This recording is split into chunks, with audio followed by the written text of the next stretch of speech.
Okay. Let's scooch this over so Mama can sit. Okay. So we're 15 minutes late because we were watching Detective Pikachu, and I didn't want to stop it right before the end. So we just finished the movie. I thoroughly enjoyed it. So, okay, we are on chapter 2 of A Christmas Carol. And tonight I made sure to get water because my throat was dry yesterday after the long read. So, here we go. Chapter 2, The First of the Three Spirits. When Scrooge awoke, it was so dark that looking out of bed, he could scarcely distinguish the transparent window from the opaque walls of his chamber. He was endeavoring to pierce the darkness with his ferret eyes when the chimes of a neighboring church struck the 4 quarters, so he listened for the hour. To his great astonishment, the heavy bell went on from 6 to 7, and from 7 to 8, and regularly up to 12, then stopped. 12! It was past 2 when he went to bed.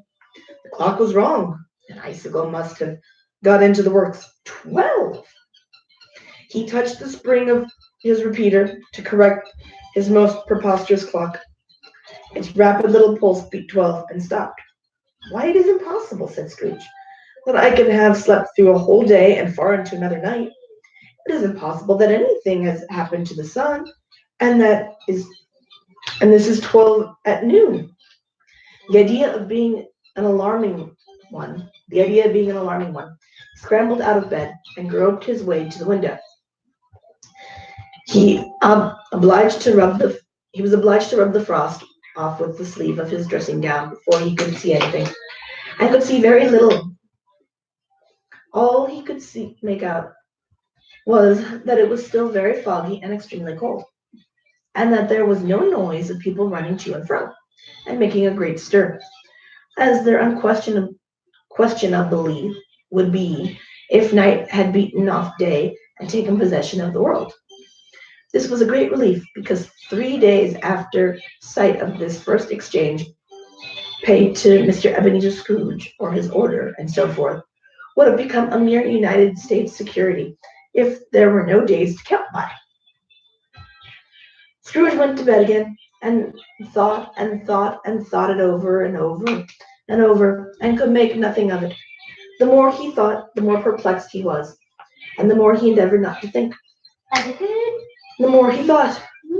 Marley's ghost bothered him exceedingly. Every time he resolved within himself, after mature inquiry, that it was all a dream, his mind flew back again, like a strong spring released, to its first position, and presented the same problem to be worked all through. Was it a dream or not? Scrooge lay in this state until the chimes had gone 3 quarters more, when he remembered on a sudden that the ghost had warned him of a visitation when the bell tolled 1. He resolved to lie awake until the hour was past, and, considering that he could no more go to sleep than go to heaven, this was perhaps the wisest resolution in his power. The quarter was so long that he was more than once convinced he must have sunk into a doze unconsciously, and missed the clock. At length it broke upon his listening ear. Ding dong! A quarter past, said Scrooge, and counting. Ding dong! Half past, said Scrooge. Ding dong! A quarter to it, said Scrooge. Ding dong! The hour itself, said Scrooge triumphantly, and nothing else. He spoke before the hour bell sounded, which it now did with a deep, dull, hollow, melancholy wong. Light flashed up in the room upon the instant, and the curtains of his bed were drawn. The curtains of his bed were drawn aside, I tell you, by a hand. Not the curtains at his feet, or the curtains at his back, but those to which his face was addressed. The curtains of his bed were drawn aside, and Scrooge, starting up into a half-recumbent attitude, found himself face to face with the unearthly visitor who drew them as close to it as I am now to you, and I am standing in the spirit at your elbow. It was a strange figure, like a child, yet not so like a child as like an old man, viewed through some supernatural medium, which gave him the appearance of having receded from the view and being diminished to a child's proportions. Its hair, which hung down about its neck and down its back, was white as if with age, and yet the face had not a wrinkle in it. The tenderest bloom was on the skin. The arms were very thin and muscular, the hands the same, as if its hold were of uncommon strength. Its legs and feet, more delicately formed, were like those upper members, fair. It wore a tunic of the purest white, and round its waist was bound a lustrous belt, the sheen of which was beautiful. It held a branch of fresh green holly in its hand, and in singular contradiction of that wintry emblem, had its dress trimmed with summer flowers. But the strangest thing about it was that from the crown of its head there sprung a bright, clear jet of light, by which all this was visible, and which was doubtless the occasion of its using.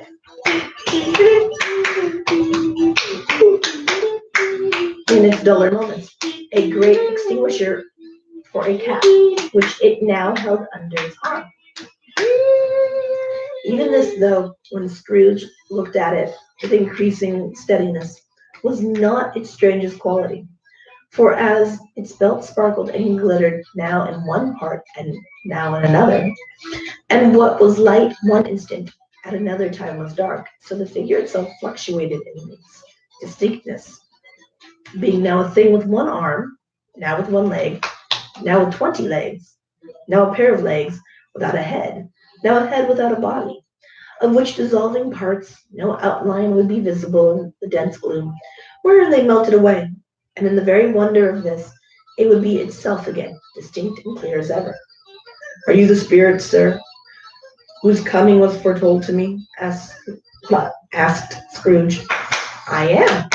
The voice was soft and gentle, singularly low, as if instead of being so close beside him, it were at a distance. Who and what are you?" Scrooge demanded. "I am the ghost of Christmas past." "Long past?" inquired Scrooge, observant of its dwarfish stature. "No, your past."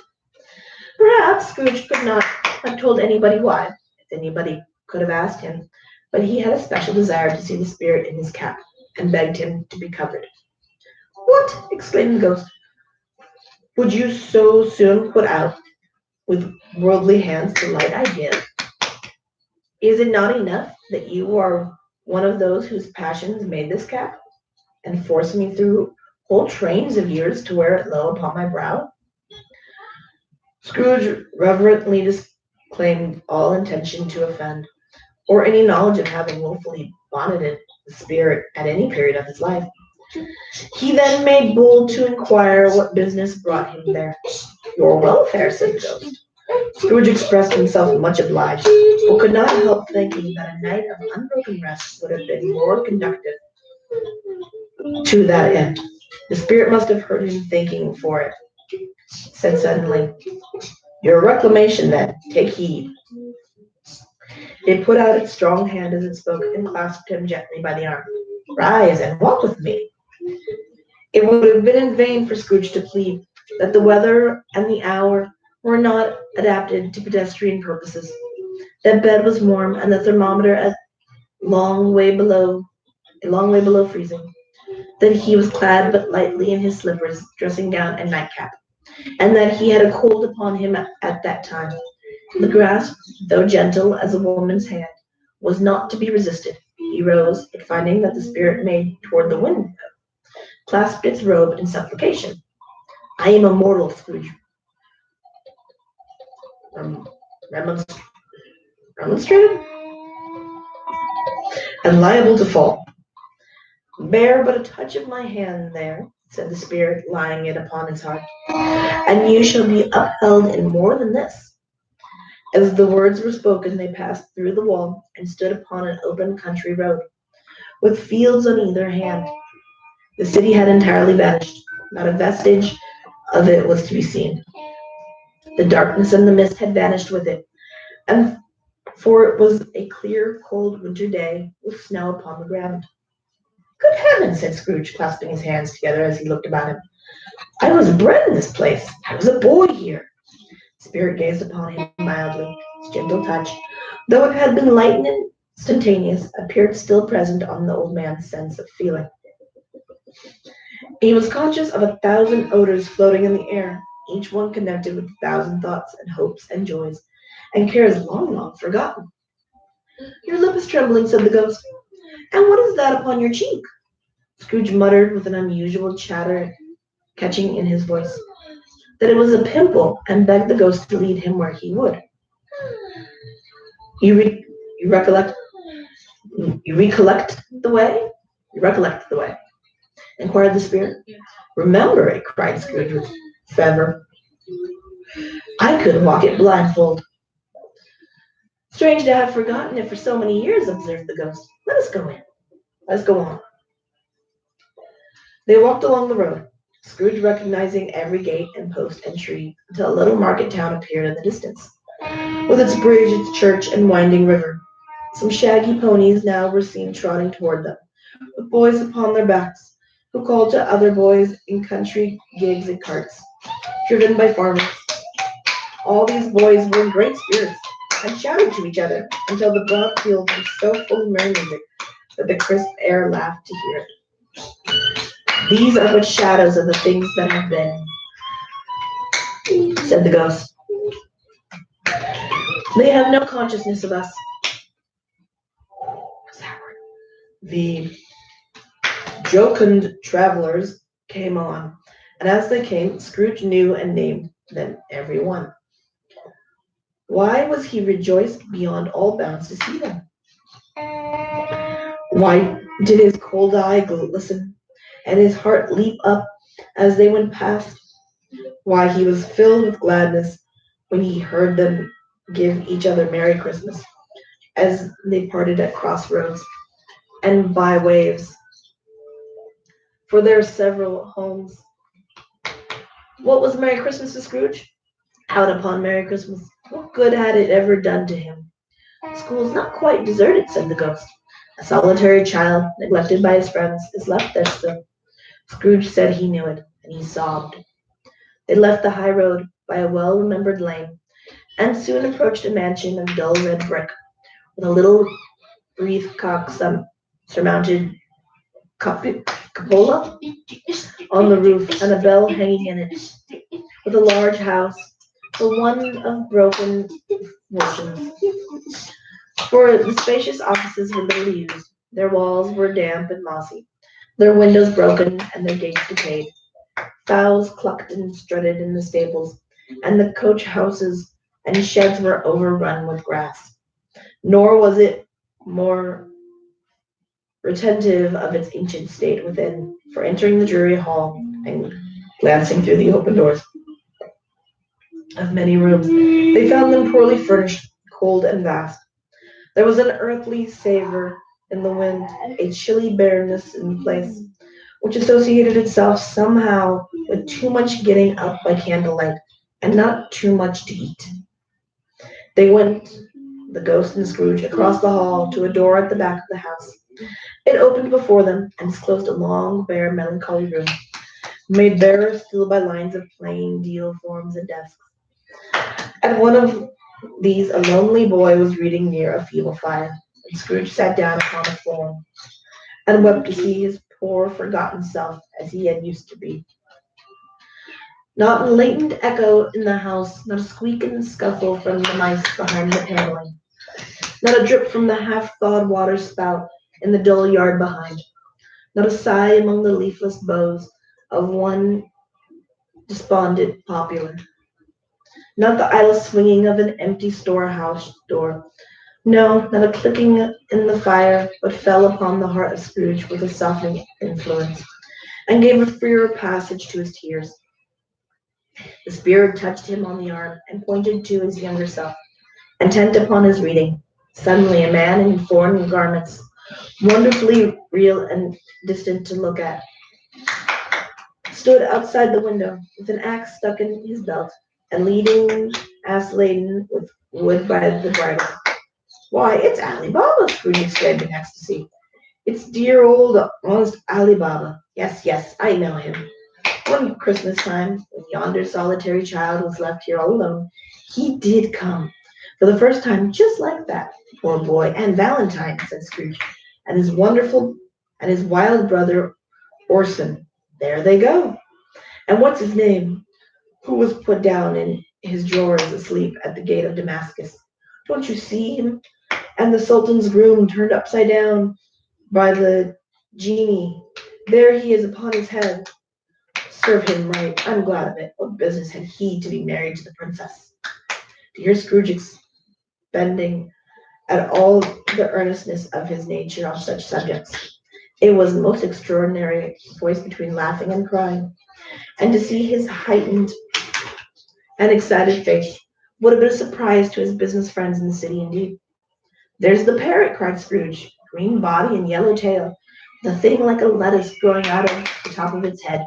There he is, poor Robin Crusoe, he called him when he came home again after sailing round the island. Poor Robin Crusoe. Where have you been, Robin Crusoe? The man thought he was dreaming, but he wasn't. It was the parrot, you know. There goes Friday, running for his life to the little creek. Holla, hop, hollow. I don't know. Then, with a rapidity of transition very foreign to his usual character, he said, in pity for his former self, "Poor boy," and cried again. "I wish," Scrooge muttered, putting his hand in his pocket and looking about him, after drying his eyes with his cuff. "But it's too late now." "What is the matter?" said the spirit. "Nothing," said Scrooge. "Nothing. There was a boy singing a Christmas carol at my door last night. I should like to have given him something, that's all." The ghost smiled thoughtfully and waved his hand, saying as it did so, "Let us see another Christmas." Scrooge's former self grew larger at the words, and the room became a little darker and more dirty. The panels shrunk, the windows cracked, fragments of plaster fell out of the ceiling, and the naked laths, I don't know if I'm saying that right, were shown instead. But how all this was brought about, Scrooge knew no more than you do. He only knew that it was quite correct, that everything had happened so, that there he was, alone again, when all the other boys had gone home for the jolly holidays. He was not reading now, but walking up and down despairingly. Scrooge looked at the ghost, and with a mournful shaking of his head, glanced anxiously toward the door. It opened, and a little girl, much younger than the boy, came darting in and putting her arms around his neck, and often kissing him, addressed him as her dear, dear brother. "I have come to bring you home, dear brother," said the child, clapping her tiny hands and bending down to laugh. "To bring you home, home, home." "Home, little friend?" returned the boy. "Yes," said the child, brimming a brimful of glee. "Home for good and all. Home for ever and ever. Father is so much kinder than he used to be. That home's like heaven.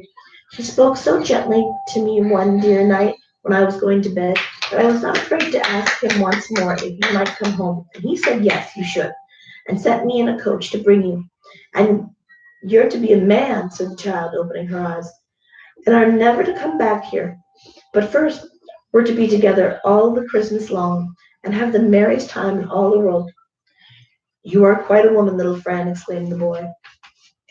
She clapped her hands and laughed, and tried to touch his head, but being too little, laughed again, and stood on tiptoe to embrace him. Then she began to drag him, in her childish eagerness, toward the door, and he, nothing loth to go, accompanied her. A terrible voice in the hall cried, "Bring down Master Scrooge's box there!" And in the hall appeared the schoolmaster himself, who glared on Master Scrooge with a ferocious condemnation, and threw him into a dreadful state of mind by shaking hands with him. He then conveyed him and his sister into the verest old well of a shivering best parlor that ever was seen, where the maps upon the wall, and the celestial and terrestrial globes in the windows were waxy with cold. Here he produced a decanter of curiously light wine and a block of curiously heavy cake, and administered installments of those dainties to the young people, at the same time sending out a meager servant, to offer a glass of something to the postboy, who answered that he thanked the gentleman, but if it was the same tap as he had tasted before, he had rather not. Master Scrooge's trunk began, being at this time tied on the top of the chaise. The children bade the schoolmaster goodbye right willingly, and getting into it, drove gaily down the garden sweep, the quick weeds dashing the hoar-frost and snow from off the dark leaves of the evergreens like spray. That's a long sentence. Makes you like it. Always a delicate creature, whom a breath might have withered, said the ghost. But she had a large heart. So she had, cried Scrooge. You're right. I'll not gainsay it, spirit. God forbid. She died a woman, said the ghost, and had, as I think, children. One child, Scrooge returned. True, said the ghost. Your nephew. Scrooge seemed uneasy in his mind, and answered briefly, yes. Although they had but that moment left the school behind them. They were now in the busy thoroughfares of a city, where shadowy passengers passed and repassed, where shadowy carts and coaches battled for the way, and all the strife and tumult of the real city were. It was made plain enough by the dressing of the shops that here too it was Christmas time again, but it was evening and the streets were lighted up. The ghost stopped at a certain warehouse door and asked Scrooge if he knew it. No, it said Scrooge. Was I apprenticed here? They went in at sight of an old gentleman in a Welsh wig sitting behind such a high desk that if he had been 2 inches taller, he must have knocked his head against the ceiling. Scrooge cried in great excitement, why, it's old Fezziwig. Bless his heart, it's Fezziwig alive again. Old Fezziwig laid down his pen and looked up at the clock, which pointed to the hour of 7. He rubbed his hands, adjoined his capacious waistcoat, laughed all over himself, from his shoes to his organ of benevolence, and called out in a comfortable, oily, rich, jovial voice, Yo-ho there, Ebenezer, Dick! Scrooge's former self, now grown a young man, came briskly in, accompanied by his fellow apprentice. Dick Wilkins, to be sure, said Scrooge to the ghost. Bless me, yes, there he is. He was very much attached to me, was Dick. Poor Dick, dear. Yo-ho, my boys, said Fezziwig. No more work tonight. Christmas Eve, Dick. Christmas Eve, Ebenezer. Let's have the shutters up, cried old Fezziwig, with a sharp clap of his hands, before a man can say Jack Robinson. You wouldn't believe how those two fellows went at it. They charged into the street with the shutters, 1, 2, 3, had 'em up in their places, 4, 5, 6, barred 'em and pinned 'em in, 7, 8, 9, and came back before you could have got to 12, panting like racehorses. Hilly ho, cried old Fezziwig, skipping down from the high desk with wonderful agility. Clear away, my lads, and let's have lots of room here. Hilly ho, Dick, cheery up, Ebenezer. Clear away. There was nothing they wouldn't have cleared away, or couldn't have cleared away, with old Fezziwig looking on. It was done in a minute. Every movable was packed off, as if it were dismissed from public life for evermore. The floor was swept and watered. The lamps were trimmed. Fuel was heaped upon the fire, and the warehouse was as snug and warm and dry and bright a ballroom as you would desire to see upon a winter's night. In came a fiddler with a music book, and went up to the lofty desk, and made an orchestra of it, and tuned in like 50 stomach aches. In came Mrs. Fezziwig, one vast substantial smile. In came the 3 Miss Fezziwigs, beaming and lovable. In came the 6 young followers whose hearts they broke. In came all the young men and women employed in the business. In came the housemaid with her cousin, the baker. In came the cook with her brother's particular friend, the milkman. In came the boy from over the way, who was suspected of not having board enough for his master, trying to hide himself behind the girl from next door but one, who was proof to have had her ears pulled by her mistress. In they all came, one after another, some shyly, some boldly, some gracefully, some awkwardly, some pushing, some pulling. In they all came, anyhow and everyhow. Away they all went, 20 couples at once, hands half round and back again, the other way, down the middle and up again, round and round in various stages of affectionate grouping. Old top couple always turning up in the wrong place. New top couple starting off again. As soon as they got there, all top couples at last, and not a bottom one to help them. When this result was brought about, old Fezziwig clapping his hands to stop the dance cried out, "Well done!" And the fiddler plunged his hot face into a pot of porter, specially provided for that purpose. But scorning rest upon his reappearance, he instantly began again, though were no dancers yet, as if the old fiddler had been carried home, exhausted on the shutter, and he were a brand new man, resolved to beat him out of sight or perish. There were more dances, and there were more forfeits, and more dances, and there was cake, and there was negus, and there was a great piece of cold roast, and there was a great piece of cold boiled. I don't know what that is. And there were mince pies and plenty of beer. But the great effort of the evening came after the roast and the boiled, from the fiddler, an artful dog mind, the sort of man who knew his business better than you or I could have told it him, struck up Sir Roger de Coverley. Then old Fezziwig stood out to dance with Mrs. Fezziwig. Top couple too, with a good stiff piece of work cut out for them. 3 or 4 and 20 pair of partners. People who were not to be trifled with, people who would dance, and had no notion of walking. But if they had been twice as many, 4 times, old Fezziwig would have been a match for them, and so would Mrs. Fezziwig. As to her, she was worthy to be his partner, in every sense of the term.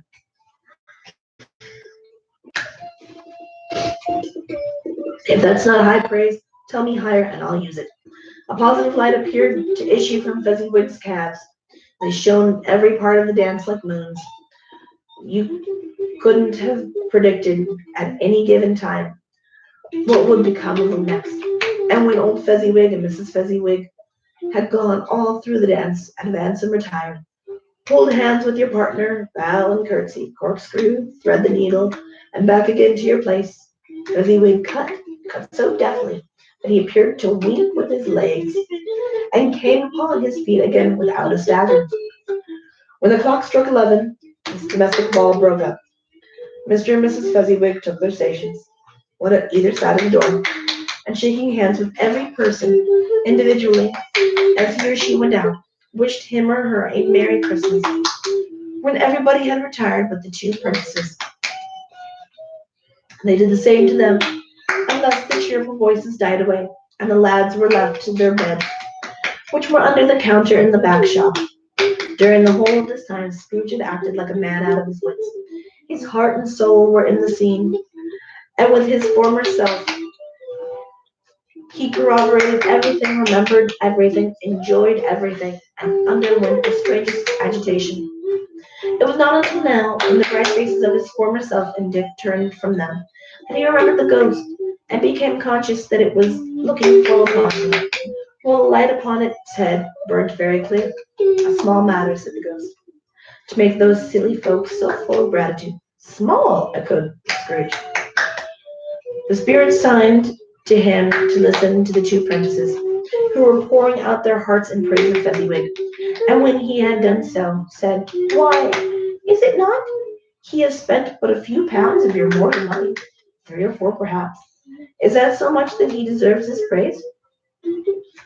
"It isn't that," said Scrooge, heated by the remark, and speaking unconsciously like his former, not his latter self. "It isn't that, Spirit. He has the power to render us happy or unhappy, to make our service light or burdensome, a pleasure or a toil, save that his power lies in words and looks, in things so slight and insignificant that it is impossible to add and count them up. What then? The happiness he gives is quite as great as if it cost a fortune." He felt the spirit's glance and stopped. "What's the matter?" asked the ghost. "Nothing particular," said Scrooge. "Something, I think?" the ghost insisted. "No," said Scrooge. "No, I should like to be able to say a word or two to my clerk just now. That's all." His former self turned down the lamps as he gave utterance to the wish, and Scrooge and the ghost again stood side by side in the open air. "My time grows short," observed the spirit. "Quick." This was not addressed to Scrooge, or to any one whom he could see, but it produced an immediate effect.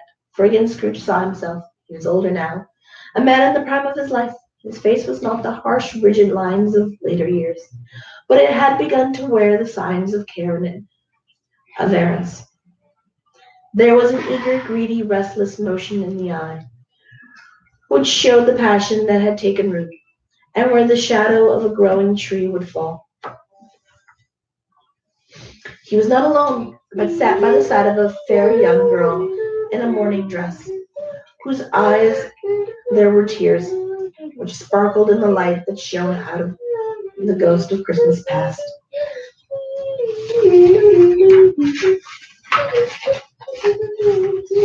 "It matters little," she said softly. "To you, very little. Another idol has displaced me. And if it can cheer and comfort you in time to come, as I would have tried to do, I have no just cause to grieve." "What idol has displaced you?" he rejoined. "A golden one." "This was the even-handed dealing of the world," he said. "There is nothing on which it is so hard as poverty, and there is nothing it professes to condemn with such severity as the pursuit of wealth. You fear the world so much," she answered gently. "All your other hopes have merged into the one hope of being beyond the chance of its sordid reproach. I have seen your nobler aspirations fall off one by one, until the master passion gain engrosses you. Have I not?" "What then?" he retorted. "Even if I have grown so much wiser, what then? I am not changed towards you." She shook her head. "Am I? Our contract is an old one. It was made when we were both poor and content to be so, until in good season we could improve our worldly fortune by our patient industry. You are changed. When it was made, you were another man. I was a boy," he said impatiently. "Your own feelings tell you you are not what you are," she returned. "I am. That which promised happiness, when we were one in heart, is fraught with misery now that we are two. How often and how keenly I have thought of this, I will not say. It is enough that I have thought of it, and can release you. Have I ever sought release? In words? No, never. In what then? In a changed nature, in an altered spirit, in another atmosphere of life, another hope as its great end, in everything that made my love of any worth or value in your sight.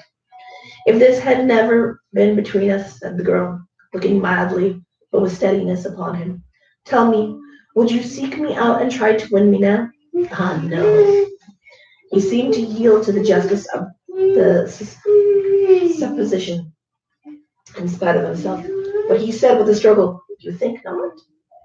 "I would gladly think otherwise if I could," she answered. Heaven knows,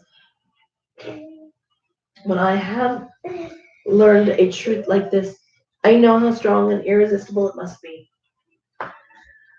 But if you were free today, tomorrow, yesterday, can even I believe that you would choose a dowerless girl, you who in your very confidence with her weigh everything by gain, or choosing her, if for a moment you were false enough to your one guiding principle to do so.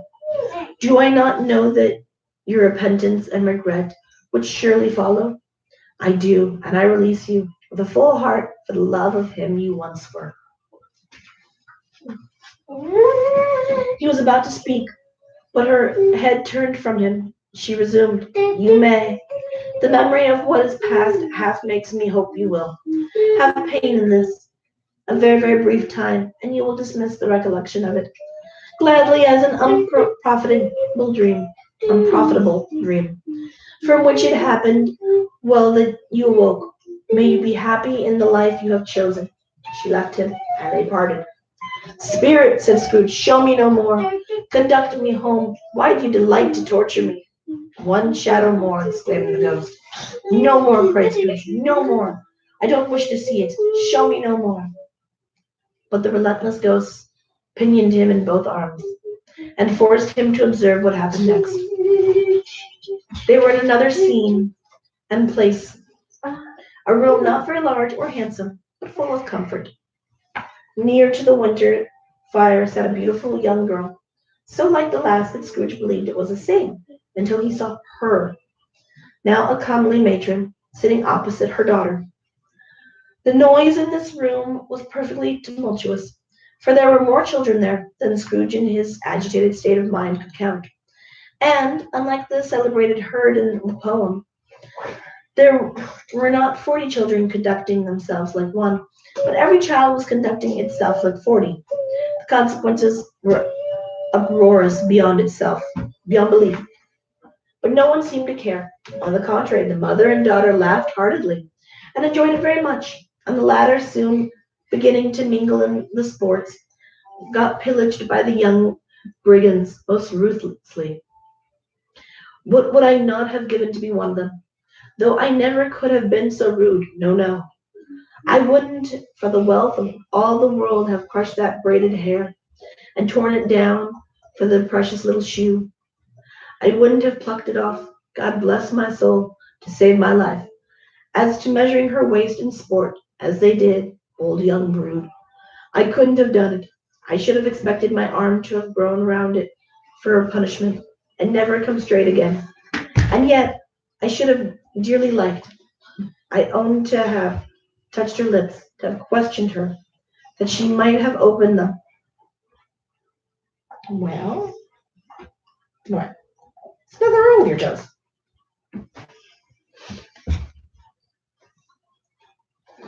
Where are we? To have looked upon the lashes of her downcast eyes, and never raised a blush. To have let loose waves of hair, an inch of which would be a keepsake beyond price. In short, I should have liked, I do confess, to have the lightest license of a child, and yet been man enough to know its value. Do you see the dance that's going on here? No. Oh, you're such a goofy butt.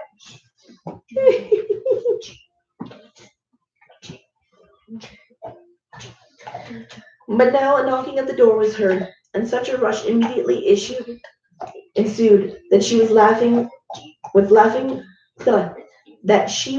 face and plundered dress was borne towards it, the center of a flushed and boisterous group, just in time to greet the father, who came home attended by a man laden with Christmas toys and presents. And the shouting and the struggling and the onslaught that was made on the defenseless porter, the scaling him with chairs for ladders, to dive into his pockets, to spoil him of brown paper parcels, hold on tight by his cravat, hug him round the neck, pommel his back, and kick his legs in irrepressible affection. The shouts of wonder and delight with which the development of every package was received, the terrible announcement that the baby had been taken in the act of putting a doll's frying pan into his mouth, and was more than suspected of having swallowed a fictitious turkey, glued on a wooden platter. The immense relief of finding this a false alarm, the joy and gratitude and ecstasy, they are all indescribable alike. It is enough that by degrees the children and their emotions got out of the parlor, and by one stair at a time, up to the top of the house, where they went to bed and so subsided. Subdued, where am I getting that from? Subsided. And now Scrooge looked on more attentively than ever, when the master of the house, having his daughter leaning fondly on him, sat down with her and her mother at his own fireside. And when he thought that such another creature, quite as graceful and as full of promise, might have called him father, and being a springtime in the haggard winter of his life, his sight grew very dim indeed. Belle, said the husband, turning to his wife with a smile, I saw a little friend of yours this afternoon. Who was it? Guess. How can I? Tut, I don't know. Don't I know? She added in the same breath, laughing as he laughed. Mr. Scrooge. Mr. Scrooge he was. I passed his office window, and as it was not shut up, and he had a candle inside, I could scarcely help seeing him. His partner lies upon the point of death, I hear, and there he sat alone, quite alone in the world, I do believe. Spirit, said Scrooge, in a broken voice, remove me from this place. I told you these were shadows of the things that have been, said the ghost. But they are what they are. Do not blame me. Remove me, Scrooge exclaimed. I cannot bear it. He turned upon the ghost, and seeing that it looked upon him with a face in which some strange way there were fragments of all the faces it had shown him, wrestled with it. Leave me, take me back, haunt me no longer. In the struggle, if that can be called a struggle, in which the ghost with no visible resistance on its own part was undisturbed by any effort of its adversary, Scrooge observed that its light was burning high and bright, and dimly connected that with its influence over him. He seized the extinguisher cap, and by a sudden action pressed it down upon its head. The spirit dropped beneath it, so that the extinguisher covered its whole form. But though Scrooge pressed it down with all his force, he could not hide the light which streamed from under it in an unbroken flood upon the ground. He was conscious of being exhausted and overcome by an irresistible drowsiness, and further, of being in his own bedroom. He gave the cap a parting squeeze, in which his hand relaxed, and he had barely time to reel to bed, before he sank into a heavy sleep. Whew. That is exhausting to read, but fascinating. Yeah. What are your thoughts? Yeah. All right. We'll read chapter 3 tomorrow. Okay. You want to say goodnight? You want to wave? Maybe? Okay. All right, everybody. Oh, gosh. My legs. All right, everyone. Well, we will see you all tomorrow. Ooh, this was 10 minutes shorter than yesterday. All right. Well, it's good to know. All right. Good night, buddy. Yeah, it's time for bed. We need to go get ready for bed. Good night, everyone. We'll see you tomorrow for chapter 3.